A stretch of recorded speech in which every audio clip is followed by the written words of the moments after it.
নানান রকম তারা করছেন তার তীব্র প্রতিবাদ জানাই।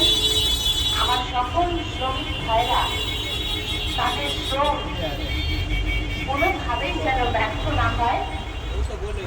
তারা কতটুকু কাজ করবে, কতখানি কাজ করতে পারবে, কতটুকু তাদের কাজ করার ক্ষমতা বা ইচ্ছে, সেটা সম্পূর্ণ তাদের নিজেদের ব্যক্তিগত ব্যাপার। এই ব্যাপারে কোনো আইন, কোনো নিয়ম কোনোভাবেই প্রতিবন্ধকতা সৃষ্টি করতে পারবে না এবং আমরা সেটা হতে দেব না।